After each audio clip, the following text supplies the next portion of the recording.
gallant little brother here in the church.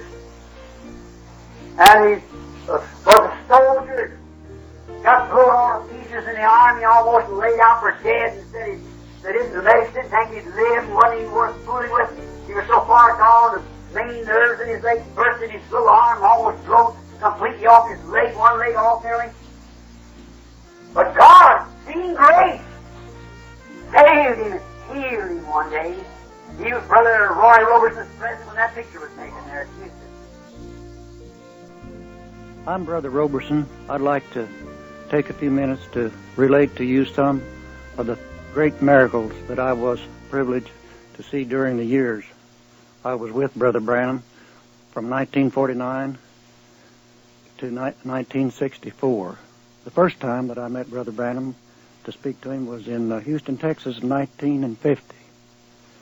And that was in one of his great healing campaigns. And that was where the angel of the Lord picture was made in that meeting. And it was a great privilege for me. I had never seen anything like it. It was a great prophet, a man of God that I looked at.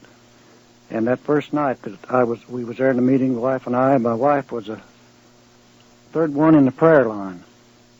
And as she walked up to where Brother Branham was in the prayer line up to him, he looked at her, and he had a way about him that nobody else had.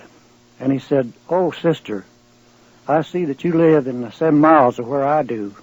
You live in New Albany, Indiana."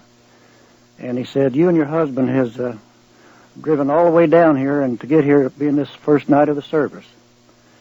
And he says, "I could tell you a lot of things, sister." He says, "I see you when you got to your motel here in Houston this afternoon, that you were standing looking out the window, and you was talking to your husband, and you said, 'Well, we should hurry up or I won't be able to get in that prayer line.'"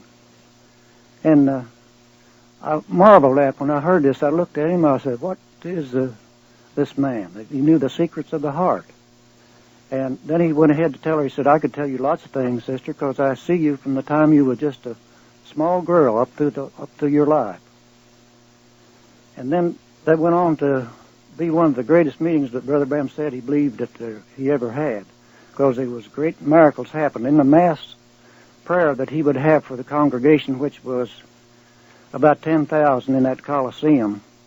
We were standing in the back one evening, it's just before the dismissal prayer, and when he had this massive prayer, why, there was people healed all over the building, and then standing close to us was a Spanish brother with a little child about 3 years old, and was blind.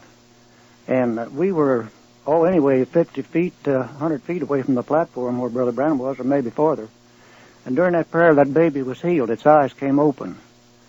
And that was one of the greatest things that for me to see, because I had my family and my background had been Methodist.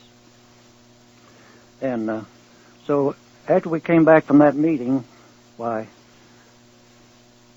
I went to the church on a Sunday morning, and Brother Branham, I was sitting in the back room, and he would come in there, and we'd have prayer before church, as Brother Grim Snellings and some of the deacons. And I had been to the church 9 months before that, but I never got to talk to Brother Branham. He walked over to me and he said, "Oh, you're Brother Roberson. You was down to that meeting in Houston?" I said, "Yes, sir." He said, "Well, why didn't you tell me that you was short of money, that you needed a little money to give back on?"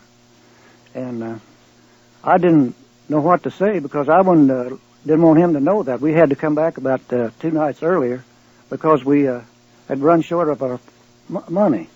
And that was just something that I couldn't understand at first. He knew the secrets of your heart. So I would ask some of the ministers around. They would be confused about that. I said, "Well, I'd like to know, this man, Brother Branham, is different to anybody else." And they would say, "Oh, now, you don't want to get mixed up in that." I said, "Yes, but you didn't tell me anything like that."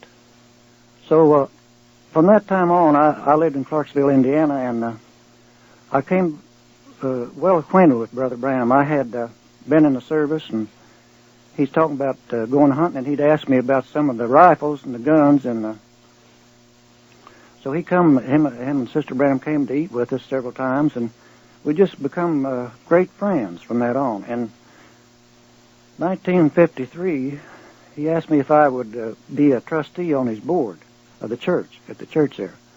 And I still am. That's been since 1953. And I went through some great times with hunting trips, and then in the great campaigns he had that I was able to be to.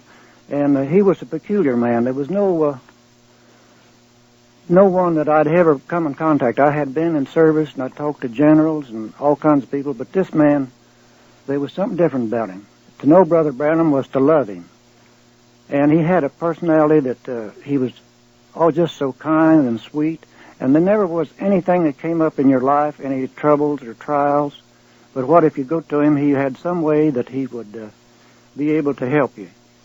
And one thing I remember outstanding was that in 1951, during the Korean War, we lost our youngest son. And he was just 21 years old, and he'd been married about a year, and they had a little 6-week-old baby. Well, that was very hard to understand for my wife and I, because we couldn't understand why would the Lord take a young man and leaving a wife and baby, and maybe, you know how you think that why he wouldn't take one of us. So Brother Branham attended the funeral, and it was down here in Kentucky, Hopkinsville, Kentucky. And he prayed. The chaplain had the funeral, and he prayed at the funeral home and at the gravesite. And it was a military funeral, and he made himself acquainted with all the military men and talked to them and shook hands with them. He had a way to greet people, and he could just talk to anyone. But then he told me a few weeks after that, we were going hunting out to Brother George Wright's. He lives out here in the country about 3 miles on a farm he did, and Brother Branham was really loved the family, and we would go out there quite often and just to be fellowship with them and to eat with them, and we'd go rabbit hunting and talk to the Brother and Sister Wright and Brother Shelby, which I know you've heard of him mention their names. But on the way out there, while we was riding along, and he asked me, he said, Brother Roberson, there's something I feel I should tell you. He said, you've been worried about your son Eddie that got killed. He said, you was wondering whether or not he was saved. And I said, yes, Brother Branham, I just worried about it. I was thinking that right then, but I just hated to bother him or ask him anything. And he said, what I want to tell you is, he said, you're worried and you're causing yourself to have an ulcer.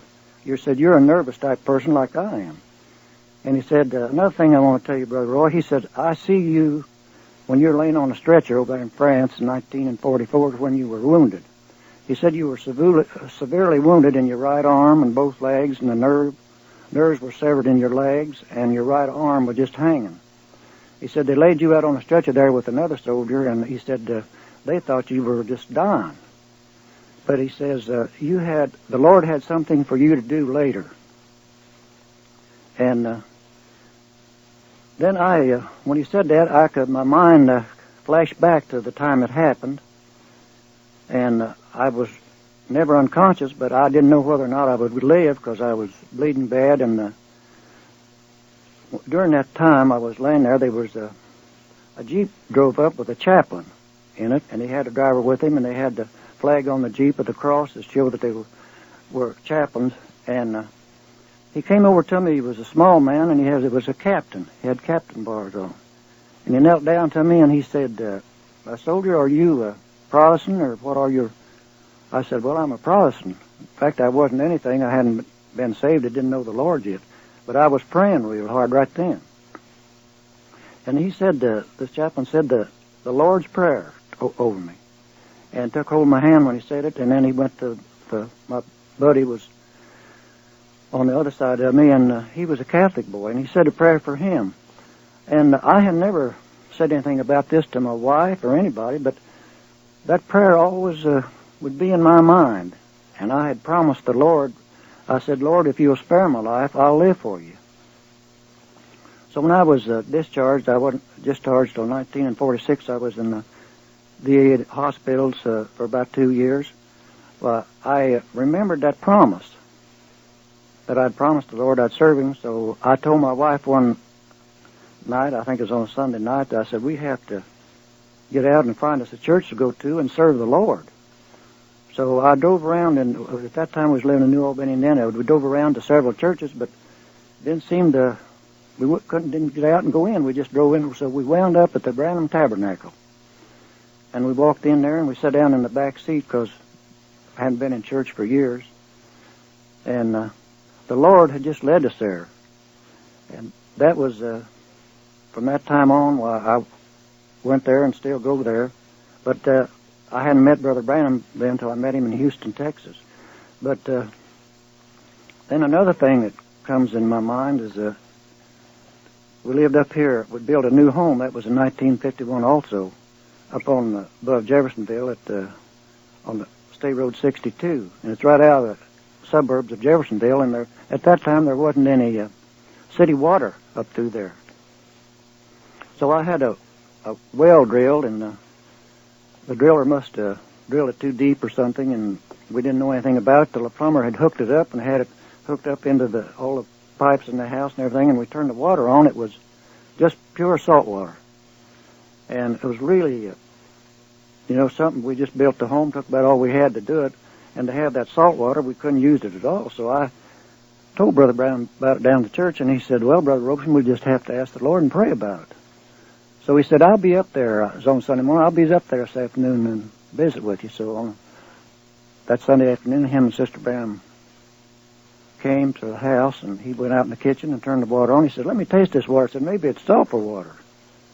And he took a swallow of it, and he said, oh, my, it's salt. So he had to spit it out. It was just so strong. And he said, we visited with us a while, and he said, well, we'll pray about this, Brother Roberson. And when he left, that's all he had said. So I didn't know what to think about the water or anything. And about 3 weeks later, he had a healing service in Connersville, Indiana. And my wife and I and Brother Brown's mother and one of his brothers, Donnie, we rode up to Connersville. It was in May in warm weather, and the meeting was out in the big ballpark up there, football stadium like, and in the bleachers. We were sitting back in the bleachers. We were about, I'd say, almost 100 yards from where the platform was. And during this service, he pointed his hand out to where we were sitting, and he said, Sister Roberson, he says, I see that light hanging over your head. That's that angel of the Lord. He said, you worrying about that water down there in Jeffersonville in that well. He said, you just quit worrying about that water. He said, it'll be all right. So, sure enough, from that time till this, the water was just as pure, and there's a neighbor that lives next door to this house that's still there, and they are a witness of that there. You could go to their house, they would tell you about it, because they lived next door to it, and their water was a little salty, but nothing like that. But that was another thing where Elijah purified the water. I mean, all this comes back to what the man of God had come in this generation, and the prophet of God, like unto Moses, that knew the secrets of people's heart and could tell you for any need there was. And then you could be fellowship with him and go out, and it would just be a ordinary, you'd think, ordinary man, but he wasn't. At all times, this angel of the Lord was with him, because you could feel the presence. And I know when I was sleeping one night, we was hunting, and he slept in my camper quite a bit. And one night in the night, sometime I woke up, and I slept on one side and him on the other. And he said, are you awake, Brother Roberson? I said, yeah. I woke up all of a sudden, and I could feel a power. There was a powerful light shining in there. And I just felt like I was going to raise up and leave that place. I didn't know what to think. He said, well, I just wanted to check. Said, you've been sleeping awful sound and easy. But he says, the angel of the Lord has visited us. And then I knew what it was. I had, the angel of the Lord was, Brother Branham was having a vision, or he was in there talking to her. But then later, at Sunset Mountain, he had told us to go take our wife and go out there and just spend some time in fellowship. He says, that's a great place to be, Brother Roy. He said, the angel of the Lord will be there, and it's a spiritual place. He said, said, you and Sister Roberson just go out there and stay some night. So we went out there one little time later, and we were living in Tucson at that time. And that night after we got there, why, I had built up a fire around this rock that's right close there where the picture of the angel of the Lord was on there, where Brother Branham was standing with Brother Joseph. And I made that picture, but this was sometime after that. So after it got dark, well, I began, there was hunters coming, going up and down the road in the back of some Jeeps, and I got to thinking, well, maybe they might come there and just take our camper and do away with us or something, because that did happen in Mexico and around our coast. So I had my wife to get in the camper, and we locked the door, and I started to pray, praying and asked the Lord to be with us. And that same spirit come in that truck again in that camper, and it was just a wonderful experience. It's like the Holy Ghost was in there, and a voice was speaking to me and said, fear not, haven't you seen the glory of God happen right here at this place? And went ahead to tell me of different things I shouldn't do. And one thing especially said it had nothing to do with politics. And it was a great experience. And I told my wife about it. She didn't feel the same spirit that I did. She didn't feel like I did. But anyway, she said she knew something was going on because it was a great feeling. And Brother Branham, I met him a day or two after that. We was all living there in Tucson at that time. And I said, Brother Branham, I went out to Sunset like you said to go, and I said, you know, I had an experience out there. I said, I got frightened about just the wife and I there, and there's so many hunters going up and down that road behind us that I got afraid they might come back here and just take our camp or something. I said, I got inside and started praying, and I told him exactly what the voice had said to me. And he said, well, Brother Roberson, what that was, he said, it's that same angel that's in that picture that you see on that rock. He said, that angel came down there and stayed with you. Well, the angel on that rock, you can see on the picture who it was. But he said, whenever you started praying, you contact that angel. And no matter where you're at, many times I felt that angel by me. And I know one time as an experience that I felt Brother Branham's presence with me.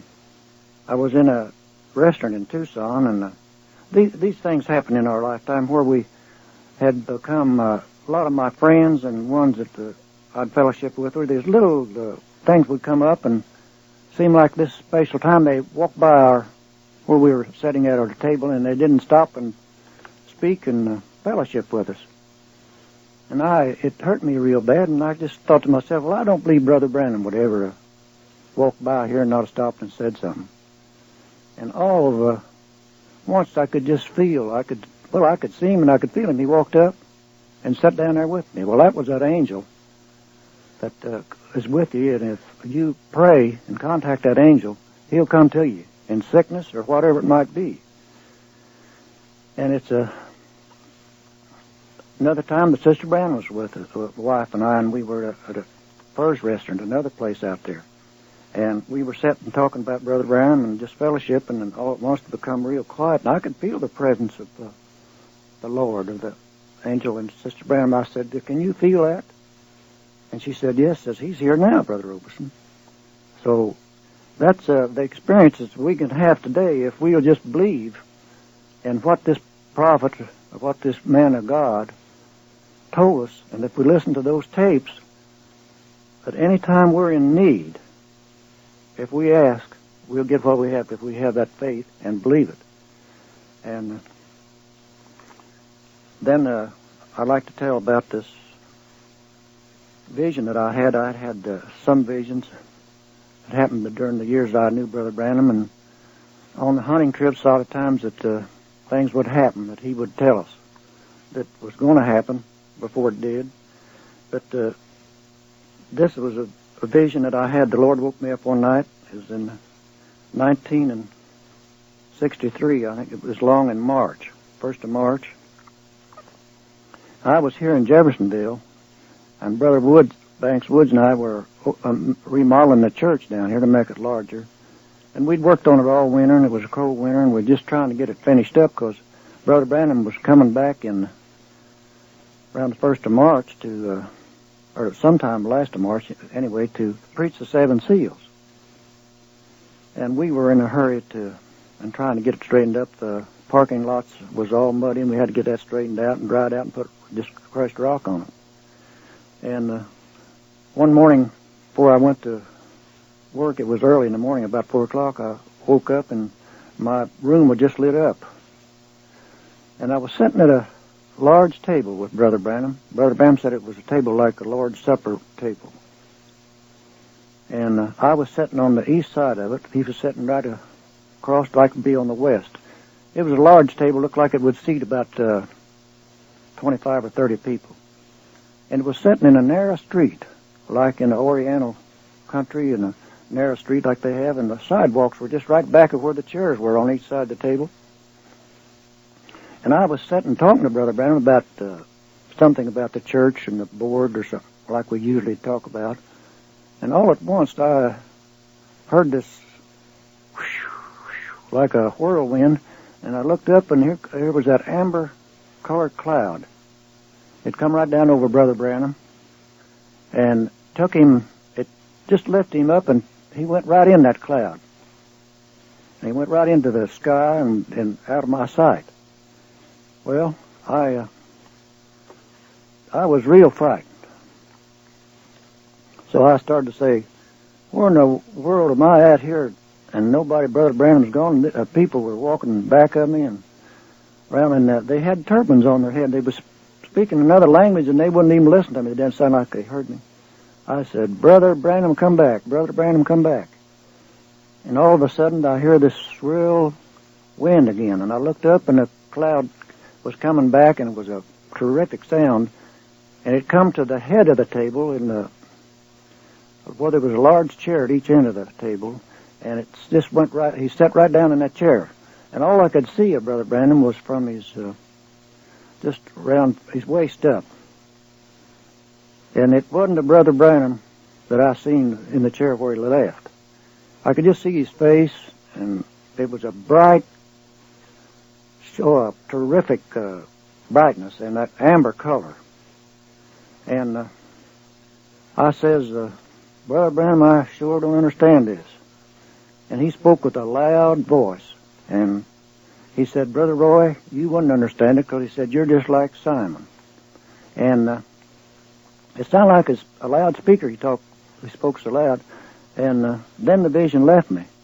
Well, it frightened me, to know what it meant, because I knew I'd never know without he told me. So I called and told him about it, and I was in Jeffersonville and he was in Tucson.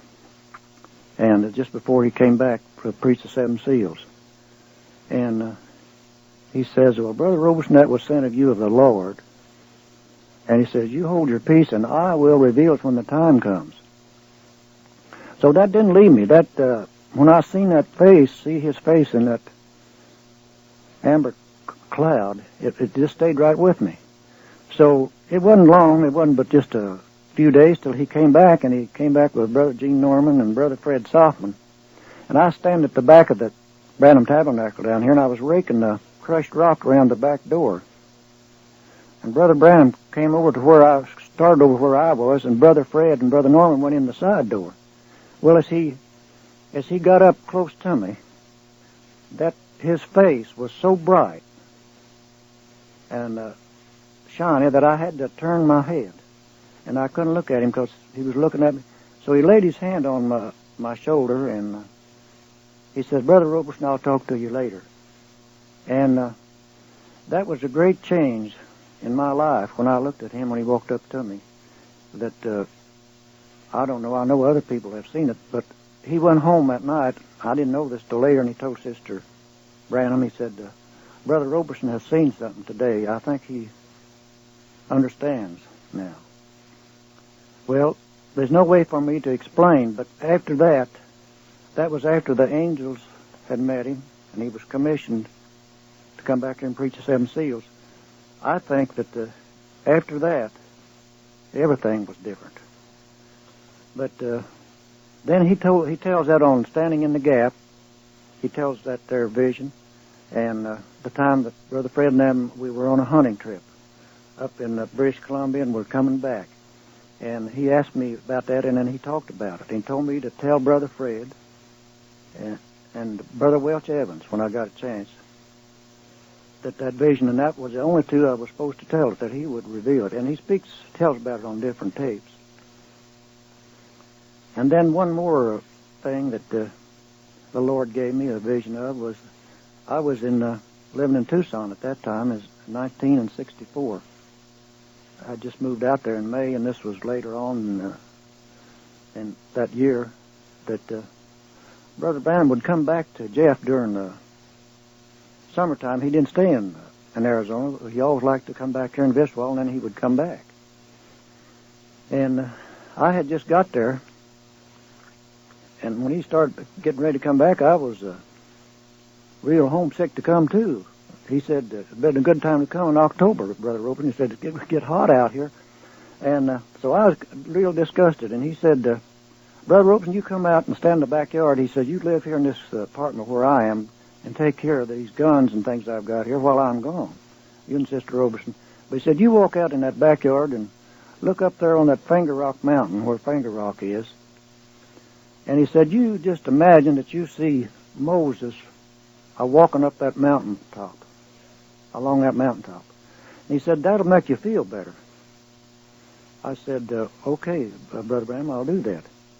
So after he left, the Lord come to me in a vision, and he showed me Brother Branham standing on this mountain in a canyon, right in the back of where his house is out there. There's a large canyon, and it's right down from that Finger Rock, what they call Finger Rock, on the top of the mountain. And he was standing about halfway up to that rock in the middle of that canyon in this vision, and this amber cloud was over his head. And it was just raising and lowering up over his head. And I was standing in front of him, and it seemed like 100 yards or so. I could see him real plain. And there was a Brother Welch Evans on my right, and Brother Softman was on my left. And we were looking at him, and there was a voice come out of this cloud, a real loud, clear voice, says, this is my prophet.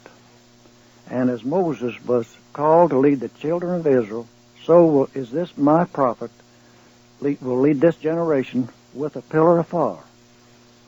And then the vision just faded away, but these brothers started shouting and enjoying it, and said, I told you so, I told you so.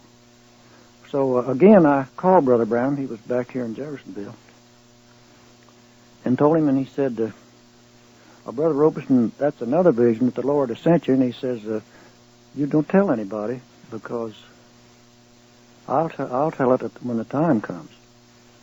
And then that was such a great thing. He mentions that on Standing in the Gap, I believe, where it was referred to him as Moses. And he says, Brother Roberson, do you know who Moses was? I said, no, I don't. He said, well, he was God to those children of Israel. And he said he could speak into existence fleas and all kinds of, he said, like squirrels. And when he said squirrels, then it come to me that he was the same as Moses. He was God to this people of this generation, and the same as Moses was to those children of Israel. He was to lead us in this generation.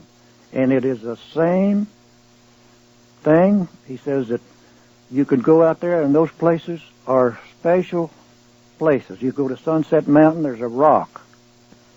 And he said, Brother Roberson, that's the same rock that Moses stood by.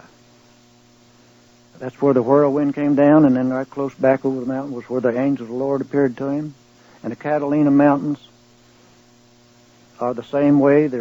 He said Moses would walk the top of that mountain around there. He was just like in Jerusalem. It's the same thing as what Moses did, is what Brother Branham did. He was God to this generation. And it'll go back, and it'll be the same holy mountains. He called it a holy mountain. The same thing as they went through the wilderness. And when he said that was that same rock, you know, a lot of people would deny it. I didn't. I said, well, I am not going to question. If he said it was, I say it is the same rock. And somebody said, how did it get there? Well, he said during the flood of that time, that desert was all the water was over that and everything was changed. So how it got there or anything else, it was there. And I firmly believe this because down in my heart, I know that there was God to those people. Because if he could see me laying on a stretcher in 1944 over there in France, and I was a sinner, and he could tell me where I was hurt, and what was exactly what the doctors diagnosed what was wrong with me. He said, you had something to do later on, Brother Roberson, and the Lord let you come back to do something. And then I had a dream right after I met Brother Branham. It was a dream, something like. And in this dream, it was like in a park where they have these little walk bridges that goes up over a stream of water. And my wife was with me, and we was walking in this park, and as we come up this bridge, we were really despondent, and we feel like we are today. And we was looking for something, we didn't know what to do, and was down and looked across that bridge, and there stood Brother Branham, only he was young, and he had a lot of hair. And in his younger days, he had a lot of hair. All the Branhams had that heavy hair, and he was smiling at us, and as we walked over to him, he greeted us. Well, that dream I just had, and I never did tell him about it. I don't know, I never did think any more about it. So about 10 years later, we was at Sunset Mountain this time, and we'd been a-hunting, all of us, and we'd go out on a jeep, and different ones would get off at different places, and we'd hunt separately, and then pick each one up as we came back. On the way back, I was driving Brother Gene Norman's jeep, and it was Brother Fred and Brother Welch and some more of the brothers. And just before we got to the camp, he said, Brother Roberson, I re-seen a dream that you had a long time ago. And he said, you won't understand it till I mention one thing. And he said, now, I'll tell you about that one of these days. So I kept wondering each time I'd see him, I think, when's he going to tell me about that dream? So we sitting in First Cafeteria one time, and just the wife and I, and Brother and Sister Branham and Brother Joseph was small, and they were in that cafeteria too. And as they finished eating before we did, and they come by, and he stopped. He said, Brother, I want to tell you about that dream. While Sister Roberson's here with you, he said, now you won't remember till I say one thing. He said, you was walking in a kind of a park-like place where there was a lot of trees and streams of water, and there was a bridge over this stream of water, a walk bridge-like. I still didn't remember it. And he said, you looked up, and you see me standing on the other side, and he said I was young and I had a lot of hair on my head. He said, do you remember it now, Brother Roberson? And when he mentioned the hair and young, I said, well, yes, I remember that. But he said, he told me, he said, you wouldn't remember it till I mentioned the hair. But he said, don't worry, everything's all right. And then we lived in a trailer in Tucson down along next to the freeway for a couple of years. And one night the Lord came to me and woke me up, and I was walking down the blacktop road right outside. It seemed like right outside that trailer there was a blacktop road went down towards the freeway. And in the vision, a bright light shined down over my head, right on the side of the road in the ditch like. And laying in the ditch where the light was shining, there was a face. And it was just the nose and the eyes and the hair. And I couldn't explain what it looked like. I didn't know what it was. And this light went from me, it shined on me, while it went over to that face right in the right of the road. And I was just wondering what it was, and Brother Branham appeared in the vision right beside of me. And again I said, well, sure, I don't understand but this, Brother Branham. He said, well, don't worry. I'm with you. And then I went by his house. It kept one Saturday, and he's washing his car, and I thought, well, I won't bother him, so I drove up the street, and I come back by, and he said, now, if anytime you want to stop, Brother Rubin, he said, stop and tell me anything. So it was on my mind, I just stopped, and I went in,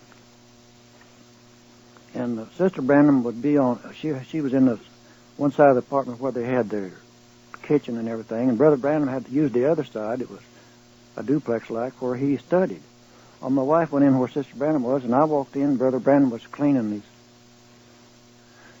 his rifles, and I walked up to him, and he said, "Well, hello, Brother Roberson." I said, "Brother Branham, and as I said, Ed, he says, "I know why you're here." He said, "You had a dream, didn't you?" Now, he said, "I can tell you right now what it was."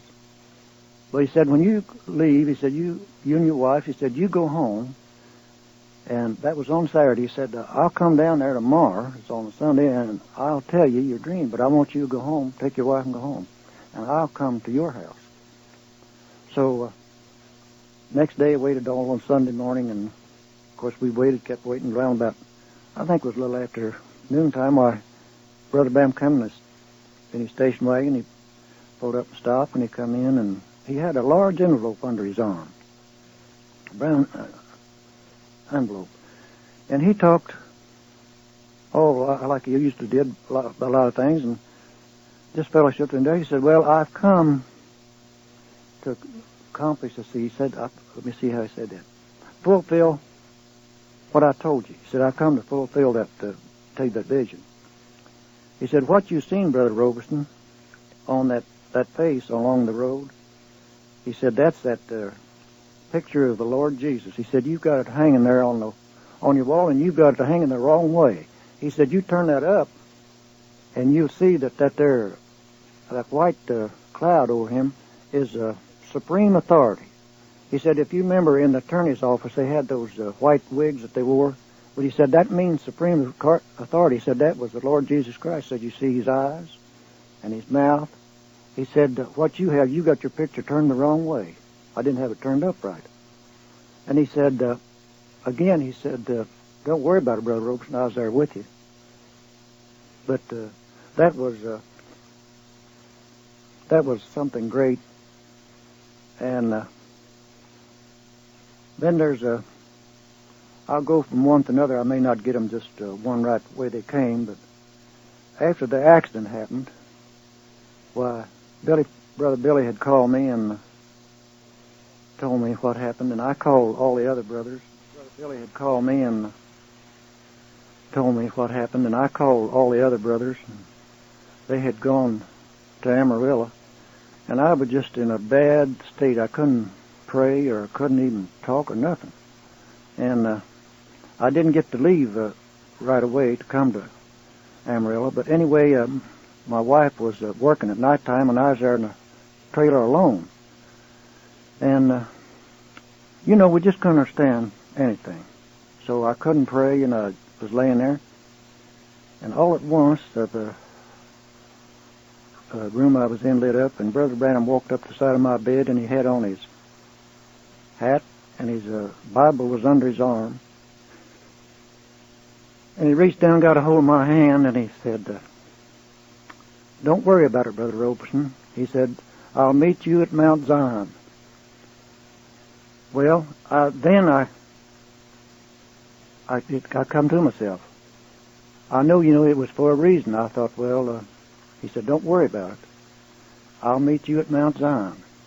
And then it just faded away, but just as plain as I had ever seen him. He walked right up to the side of my bed and reached down and got a hold of my hand. And that has been something to think about when I get down and out and, discouraged. I think, maybe I'll have a chance after all. But then I can go back to many things that happened when we were hunting. One time when we were going to antelope hunting, was going out through Kansas, going to Wyoming. And we was driving with his little Chevrolet truck. And he said, "I think it's a long ways out there. Those days the service stations was far apart, and it would be maybe miles you'd drive." He said, "We had better stop at this next filling station and fill up with gas." And he said, "The Lord wants me to stop there," or something like that. And I never thought. Brother Woods and I was with him, and we pulled up to this little old station. It was way out the people lived in the back and just had these 2 gas pumps out front. So on his little truck, it was a little carry-all truck, he had on there William Branham campaigns, and they said, "I will come again." But when the fellow was filling the tank up, why, this lady come out. And she said, looked around, she said, "Are you Brother Branham?" And he just had his hunting clothes on. He said, "Yes, ma'am, I'm Brother Branham." She said, "I was in one of your meetings in such and such a place, I forget." She said, "You know, we've got a little daughter back here that's real sick." And said, "The Lord just, said, I had a dream that you would come." Said, "Would you come in and pray with her?" He said, "Why, sister, I sure will." He said, told Brother Woods and he said, "Now you brothers stay here, out here with the truck, and I'll go in and pray for the little girl." Well, that was unusual, because usually he'd ask us to go in with him. And he was gone about 15 or 20 minutes, and he came back out. He said, "Well, you know, the Lord's good." He said, "I went in, and the Lord showed me a vision, and the little child was healed. But the Lord, see, had told him to stop there to get that gas."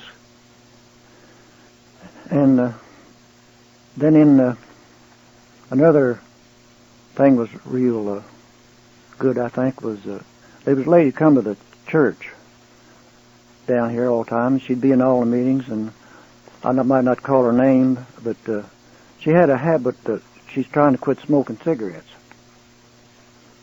And she had tried, and she'd prayed and everything, and it's just hard for her to give it up. But sometime after it'd been quite a while that she'd trying to get rid of the cigarettes, why, she got sick and was in the hospital in New Albany, and the doctors examined her, and she had cancer in both lungs. And they just sent her home, and there wasn't anything they could do. And they lived up out of New Albany, up on what you call the knobs up in there, and we used to go up in there to target our guns in before we'd go hunting. We didn't have any shooting range. And they lived up there in a log house. So she had called my wife, and I said, "Well, I hate to ask Brother Branham about anything like that when we're going to hunting, because I don't like to bother him." So I knew that he knew her and her husband real well, and she went to the church. So I said, "Brother Branham, do you know Sister so-and-so?" I said, "She asked if you would come pray for her sometime." He said, "Oh, I tell you, Brother Roberson, if you want to, we'll just stop by there as we go home after we get our guns targeted in." So we had been out real early, and this was about 10 o'clock. We started home. He said, "Well, we'll go by Sister Walton's house." We got inside the house, and her husband was sitting there, and she had her robe on. She was able to sit up in a chair. And she said, he said, "Well, sister, we come by. We've been targeting our guns in, and thought we'd stop by and pray for you." Well, she said, "Brother Branham, I had a dream about you coming." He said, "I know you did." And he said, "Brother Roberson, you sat over there on that divan, and Brother Wood, you sat here in the chair, this other chair." And he said, "Now, sister, I'm going to pray for you." And he took hold of her hand. And but at one time, when he'd take hold of your hand, there would be a spot come up on his hand. It was, I don't know what it was really, because I never had seen it till this time. And he could tell what was wrong with you. But that was one of the first signs he had. And he said, "Come here, Brother Roberson, Brother Wood, I want to show you this." So we looked on his hand, and he knew. He said, "Well, sister, you've got cancer in both lungs." And he said, "The doctors have sent you home to die." And he said, "Now, if the Lord doesn't take this away when I pray for you," he said, you will die." So he took over her hand and he prayed, and when he stopped praying, he looked and he said, "Well, it's still there." So he said, "Well, I tell you what," he said, "Brother Roberson, you change seats where you're sitting with Brother Woods, and you sit in his seat, and you go over there, Brother Woods, sit where Brother Roberson was." And he said to this lady's husband, he said, "And I see you," he said, "you've got Bright's disease, and you're sick too." And he said, "Sister, you and your husband's been a-fussing before we got here this morning." He said, "Well, before we come in, wasn't you kind of fussing?" She said, "Oh, well, he calls me." He said, "No, don't try to lay it on him." he said, you repent and say that you're not going to do that anymore, because he said, this is serious. He said, I'm going to pray for you again, and if this doesn't leave, he said, you will die. But he made us change seats, and that's what and then he talked to them, and he prayed, and it left her hand. And she's living today, she lives in Florida, and she was completely healed of that, just as well as could be. But that's something that had to be, some people didn't understand it, but the vision had to be just right. Everything had to be in place when he prayed for you. And those things was things that we shouldn't even question. But that's the only time I ever seen, I've heard him tell about that the hat had to be so in place. And I thank you for listening, and I appreciate the Lord letting me live in the time that I could be with Brother Branham, man of God. And I believe sincerely he was God to us the same as Moses. And I thank you. Lord bless you.